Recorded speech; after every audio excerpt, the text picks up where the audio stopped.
বৈশাখের বিকেল বেলায় আনন্দের ডাক। আজ আমরা এসেছি বগুড়া সদর উপজেলার ঘোলাগাড়ি দরগাতলা আদর্শ উচ্চ বিদ্যালয় ও সরকারি প্রাথমিক বিদ্যালয় মাঠে। এখানে অনুষ্ঠিত হচ্ছে ঐতিহ্যবাহী বৈশাখী মেলা। চারদিকে উৎসবের আমেজ, মানুষের ঢল। শুধু তরুণরা নয়, এই মেলায় সামিল সব বয়সী মানুষ।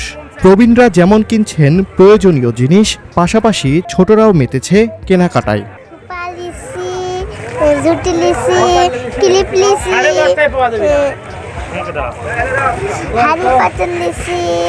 জিলেপি নিনু, নেমকি নিনু আর ঝুরি নিনু। এটি আমি ঝুরি, জিলাপি, নেমকি, মিষ্টি, বুট বাদাম, পেঁয়াজি, ঘটনা, দই আরও অনেক কিছু কিনেছি। শিশুদের উচ্ছ্বাসই যেন মেলার আসল প্রাণ। নাগরদোলা, চরকি আর নৌকাদোলার এই দুলনি শিশুদের এই আনন্দ মনে করিয়ে দেয় আমাদের নিজেদের শৈশবকে।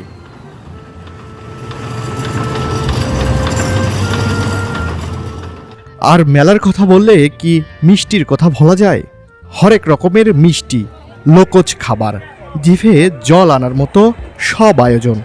মেলায় এসে ঘোরাঘুরি করতেছি, বন্ধুদের সাথে অনেক মজা করতেছি, অনেক ভালো লাগতেছে। এটা আমাদের ঘোলাগাড়ির একটা ঐতিহ্যবাহী মেলা। এই মেলায় আমরা অনেক ছোট থেকে দেখতেছি, কিন্তু ছোট পরিসরে হচ্ছিল। এখন দিন দিন যাচ্ছে, দেখতেছি আরো বড় পরিসরে মেলাটা অনুষ্ঠিত হচ্ছে। এখানে আশেপাশে সব 4-5 গাঁও মিলে আমরা মেলা করি। এটা আগে থেকে এখনো মানুষ আসেনি, এখন পাও ভালো না, জায়গা পাবেন না আপনারা। এখানে ভাই ওই হচ্ছে মোটামুটি ভালো। মেলা যেমন আনন্দের পসরা সাজিয়েছিল, তেমনি নেতিবাচক দিকও চোখে পড়েছে। মেলার এক কোণে আবার দেখা গেল ভিন্ন চিত্র। চলছে জুয়া খেলা, অনেকে লোভে পড়ে এখানে হারাচ্ছেন টাকা। ঘোলাগাড়ি মেলা শুধু কেনাকাটা নয়, এ যেন এক মিলন, সংস্কৃতি আর শৈশবে ফিরে আসার গল্প। বেঁচে থাক এই মেলা, বেঁচে থাক ঐতিহ্য, এমনটাই চাওয়া স্থানীয়দের।